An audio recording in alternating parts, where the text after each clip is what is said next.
श्री शिवाय नमस्तोभ्याम हर हर महादेव। इस चैनल पर हम आपको गुरुजी पंडित प्रदीप मिश्रा जी के उपाय वीडियो में करके बताते हैं ताकि वे उपाय आपको आसानी से समझ में आ सके। गुरुजी पंडित प्रदीप मिश्रा जी की हाल ही की कथा पूर्ण हो चुकी है। एकांतेश्वर कथा के बाद अगली कथा गुरुजी की अकोला महाराष्ट्र में होने वाली है।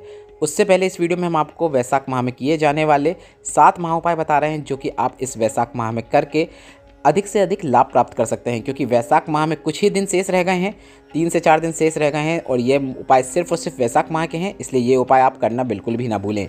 सभी उपाय हम आपको वीडियो में करके भी दिखाने वाले हैं, इसलिए वीडियो के अंत तक बने रहें ताकि कोई भी उपयोगी जानकारी ना छूटे। सभी उपाय गुरुजी ने जो हाल ही की कथाओं में बताए हैं, तो बिल्कुल नए उपायों की जानकारी आपको इस वीडियो में मिलने वाली है, जो इससे पहले गुरुजी ने पिछले साल की कथाओं में नहीं बताए थे। इसी साल की कथाओं में जो पिछले 1-2 महीने की कथा है, उसमें गुरुजी ने ये उपायों की जानकारी दी है। तो बढ़ते हैं सबसे पहले उपाय की ओर। यह उपाय सिर्फ और सिर्फ वैशाख माह में किया जाता है। आपको एक हाथ में मिट्टी का कलश लेना है और एक हाथ में तांबे का कलश लेना है, और ये दोनों को एक साथ वट वृक्ष के नीचे जाकर एक पार्थिव शिवलिंग बनाकर या फिर कंकड़ संकर बनाकर या फिर वहाँ पे कोई शिवलिंग हो तो उस पर दोनों कलश से जल एक साथ अर्पित करना है। और जल अर्पित करते समय आपको प्रजापति दक्ष, माता आसकनी और माता प्रसूति का नाम लेना है। तीनों का नाम लेते हुए आपको उस शिवलिंग के ऊपर जो वट वृक्ष के नीचे हो उसमें जल अर्पित करना है। दोनों का आपको एक साथ जल अर्पित करना है। 2 हाथ से आप एक साथ जल अर्पित करें। और कौन से हाथ में आपको जल पकड़ना है, कलश कौन सा पकड़ना है, आप स्क्रीन में देखकर आसानी से समझ सकते हैं। यह उपाय संतान प्राप्ति के लिए किया जाता है। गुरुजी ने कहा कई वर्ष हो गए हों, 15 से 20 वर्ष हो गए हों, संतान का सुख नहीं हो तो भी आप यह उपाय करके संतान का सुख प्राप्त कर सकते हैं। और यह उपाय करने के बाद आपको जब कंकड़ संकर में जल अर्पित कर रहे हैं या कोई शिवलिंग पर जल अर्पित कर रहे हैं तो जल को प्राप्त करके उस जल का आचमन पति पत्नी दोनों को करना है।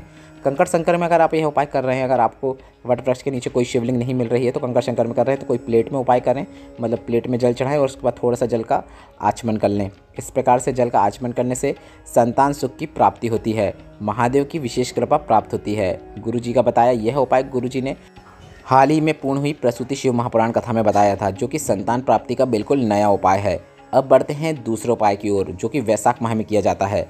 आपको एक बेलफल लेना है और उसके फल के अंदर का पूरा भाग हटा देना है और बेलफल का जो खोल होती है उसके अंदर आपको जल भर लेना है। और इस जल को आप अपने तांबे के कलश में जल भरने के बाद थोड़ा सा जल इसका कुड़ेल दें, मतलब तांबे का कलश लें, उसमें जल भर लें और इस बेलफल वाले जल को उस तांबे के कलश के जल में कुड़ेल दें।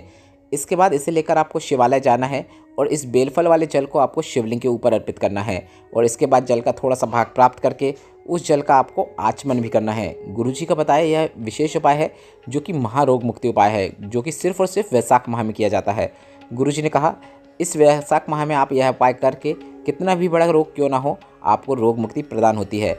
जल अर्पित करते समय आप कुंतकेश्वर महादेव का नाम जाप कर सकते हैं और जल का आचमन करते समय भी आप कुंतकेश्वर महादेव का नाम जाप कर सकते हैं। बढ़ते हैं अगले उपाय की ओर। हाल ही की कथाओं में गुरुजी ने एक बिल्कुल नया उपाय बताया था, जिसमें आपको एक बेलपत्र की दोनों पत्तियों में लाल चंदन लगाकर इस बेलपत्र की जो डूट होती है, जो बीच वाली डंडी होती है, उसमें पीला चंदन लगाकर आपको इसे माता सुख सुंदरी के स्थान पर अर्पित करना रहता है। यह उपाय किन्हें करना है वह भी समझ लीजिए। जिनके मन में गलत ख्याल आते हों, जिनका भगवान की भक्ति में मन नहीं लगता हो, या फिर मंदिर जा रहे हों तो भी गलत ख्याल दिमाग में आ जाते हों, तो उन्हें यह उपाय करना है।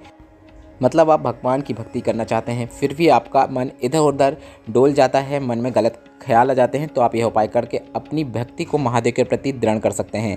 बस आपको इसी प्रकार यह उपाय करना है कि बेलपत्र की दोनों पत्ती में आपको लाल चंदन लगा देना है और जो एक डंडी होती है उसमें आपको पीला चंदन लगा देना है। इसके बाद इस बेलपत्र को आपको माता सुख सुंदरी के स्थान पर अर्पित करना है। बेलपत्र को माता सुख सुंदरी के स्थान पर अर्पित करते समय इस बात का ध्यान रखें कि बेलपत्र तो उल्टी ही अर्पित करना है जैसे अर्पित करते आए हैं, पर बेलपत्र की जो डंडी होगी वह शिवलिंग की ओर होगी। इस प्रकार से ही बेलपत्र को आपको माता सुख सुंदरी के स्थान पर अर्पित करना है। बस इतना ही करना है। गुरुजी का बताया यह बिल्कुल नया उपाय है। यह उपाय अपने मन से गलत ख्यालों को दूर करने के लिए है। अगर मन में भय भी रहता है तो भय भी मन से दूर हो जाता है। तो यह उपाय आप इस प्रदोष के दिन जरूर करें। बढ़ते हैं अगले उपाय की ओर। इस वैशाख के महीने में कुछ ही दिन शेष हैं। आप महादेव को शीतलता प्रदान करने के लिए अपने घर के मिट्टी के कलश से या फिर अपने घर में आपके मटका होगा तो उससे एक कलश जल लें और इसे शिवालय में जाकर शिवलिंग पर अर्पित करना शुरू करें। शिवलिंग को जल अर्पित करते समय सबसे पहले गणेश भगवान, फिर कार्तिकेय भगवान, फिर उसके बाद माता सुख सुंदरी, इसके बाद शिवलिंग का जो कटी भाग होता है वहाँ, और अंत में अगर ऊपर जलाधारी तो उसमें, या फिर अंत में आपको शिवलिंग के ऊपर पूरा जल अर्पित कर देना है। इस प्रकार से ही आपको जल अर्पित करना है। और जल अर्पित करते समय आप श्री शिवाय नमस्तुभ्यम मंत्र का जाप जरूर करें। अब आपको प्रदोष का एक विशेष उपाय बता रहे हैं जो कि आप इस प्रदोष में प्रदोष काल में कर सकते हैं, मतलब शाम के समय कर सकते हैं। आपको एक बेलपत्र लेना है और इस बेलपत्र की बीच वाली पत्ती में आपको पीला चंदन लगा लेना है। पीला चंदन लगाने के बाद आपको इसके ऊपर एक अक्षत लगा देना है। इसके बाद इस बेलपत्र को आपको शिवलिंग के ऊपर श्री शिवाय नमस्तुभ्यम या फिर नमः शिवाय या फिर ओम नमः शिवाय बोलते हुए अर्पित कर देना है। प्रदोष काल में यह उपाय करना है। इसके बाद आप अपनी मनोकामना महादेव से बोल सकते हैं। प्रदोष काल का यह विशेष मनोकामना पूर्ति उपाय है जिसे आप इस वैशाख प्रदोष में करके अधिक से अधिक लाभ प्राप्त कर सकते हैं। वैशाख में कुछ ही दिन शेष हैं, तो इस विशेष और नए उपाय को आप इस वैशाख माह के प्रदोष काल में जरूर करें। प्रदोष काल मतलब सूर्य अस्त के 45 मिनट के पहले से 45 मिनट बाद तक का समय प्रदोष काल कहलाता है। अब बढ़ते हैं अगले उपाय की ओर। जीवन में बहुत परेशानियां चल रही हो तो आपको शिवालय में जाना है। इस वैशाख प्रदोष में शिवालय में जाकर गुरुजी ने आंशिक त्रिपुंड बनाने को कहा है। आंशिक त्रिपुंड से तात्पर्य है आपको शिवलिंग का स्पर्श करते हुए अपने हाथ की 3 उंगलियों को शिवलिंग के ऊपर फेर देना है। इस प्रकार से आप जैसे वीडियो में देख रहे हैं, इस प्रकार से 3 उंगलियां अगर आप शिवलिंग पर फेर देते हैं, कितनी भी जीवन में समस्याएं चल रही हो, कष्ट चल रहा हो, दुख चल रहा हो, महादेव से जरूर दूर कर देते हैं। इस आंशिक त्रिपुंड को आप इस वैशाख के प्रदोष के दिन करके अधिक से अधिक लाभ जरूर प्राप्त करें। अब बढ़ते हैं अगले उपाय की ओर। गुरुजी ने बताया था कि शिवलिंग में कुछ स्थान ऐसे होते हैं जहाँ पर स्पर्श मात्र कर देने से आपकी मनोकामनाएं पूरी हो जाती हैं। उसी में से एक स्थान है जलाधारी से जल जहाँ से नीचे गिरता है, वहाँ पर स्पर्श करने से। आप वीडियो में देखकर समझ सकते हैं कि आपको स्पर्श कहाँ पे करना है। स्पर्श कीजिए और श्री शिवाय नमस्तुभ्यम बोलते हुए अपनी मनोकामना महादेव से बोल दीजिए। बस इतना कर देने से आपकी किसी भी प्रकार की मनोकामना हो वह निश्चित पूर्ण हो जाती है। रोग मुक्ति हो, शीघ्र विवाह हो, संतान प्राप्ति हो, मतलब आप किसी भी प्रकार की मनोकामना के लिए आप यह उपाय कर सकते हैं। बस आपको शिवलिंग में विशेष स्थान पर स्पर्श करते हुए महादेव का कोई भी मंत्र बोलते हुए आपको अपनी मनोकामना महादेव से बोलना है। बढ़ते हैं अगले उपाय की ओर। गुरुजी ने बताया नंदी का बल जिस मनोकामना में विद्यमान रहता है वह मनोकामना शीघ्र पूरी होती है। अर्थात आपको अपनी मनोकामना एक विशेष तरीके से करना है। आपको नंदी भगवान के पास जाना है और नंदी भगवान का जो उठा हुआ भाग रहता है वहाँ से शिवलिंग का दर्शन करना है। नंदी भगवान के दोनों सींगों के बीच से आपको शिवलिंग का दर्शन करना है और श्री शिवाय नमस्तुभ्यम या फिर नमः शिवाय या फिर ओम नमः शिवाय बोलते हुए अपनी मनोकामना बोल देना है। गुरुजी ने कहा इस प्रकार से मनोकामना करने से आपकी मनोकामना में नंदी भगवान का भी बल विद्यमान हो जाता है और महादेव आपकी मनोकामना जरूर सुनते हैं। यह आप कभी भी कर सकते हैं, किसी भी दिन कर सकते हैं। जब भी आप महादेव के दर्शन करने जाएँ तो नंदी भगवान से आप इस प्रकार से महादेव का दर्शन कर सकते हैं। दोनों सींगों के बीच से ही आपको दर्शन करना है और अपनी मनोकामना महादेव से बोल देना है। और इस वैशाख प्रदोष के दिन आप सुबह या शाम कभी भी जाकर यह उपाय कर सकते हैं। यह काफ़ी सरल मनोकामना पूर्ति उपाय है, तो आप इस वैशाख प्रदोष में यह उपाय को जरूर करें। अब बढ़ते हैं अगले उपाय की ओर।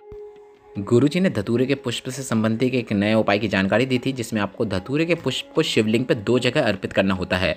सबसे पहले इस धतूरे के पुष्प को आपको शिवलिंग पे माता अशोक सुंदरी के स्थान पर अर्पित करना होता है।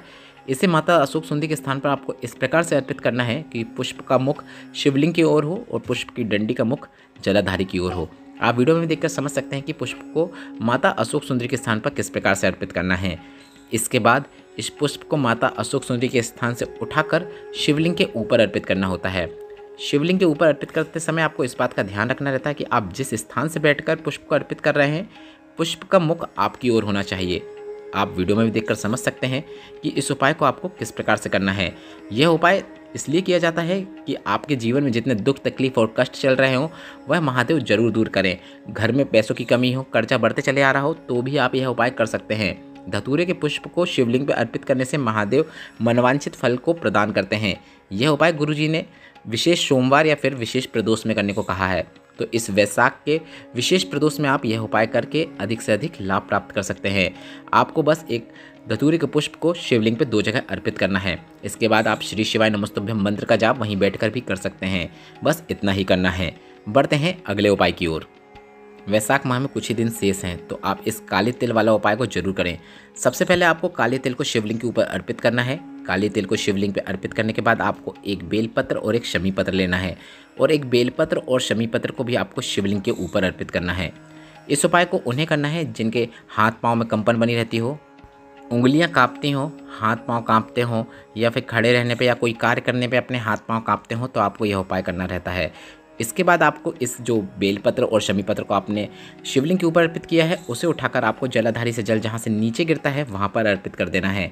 जहाँ पर जल बूंद बूंद करके गिरता है जलाधारी से होता हुआ ज़मीन में जाता है वहाँ पर ही आपको इन बेलपत्र और शमी पत्र को अर्पित करना है। इसके बाद आपको शिवलिंग में जो आपने काली तिल अर्पित की है उसमें से 8 से 10 काली तिल के दाने को वापस प्राप्त कर लेना है और अगली सुबह से आपको 2-2 करके या 1-1 करके इन काली तिल के दानों को श्री शिवाय नमस्तुभ्यम बोलते हुए कुंतकेश्वर महादेव का नाम लेते हुए उस व्यक्ति को खिलाना है जिसके हाथ पांव कांपते हैं।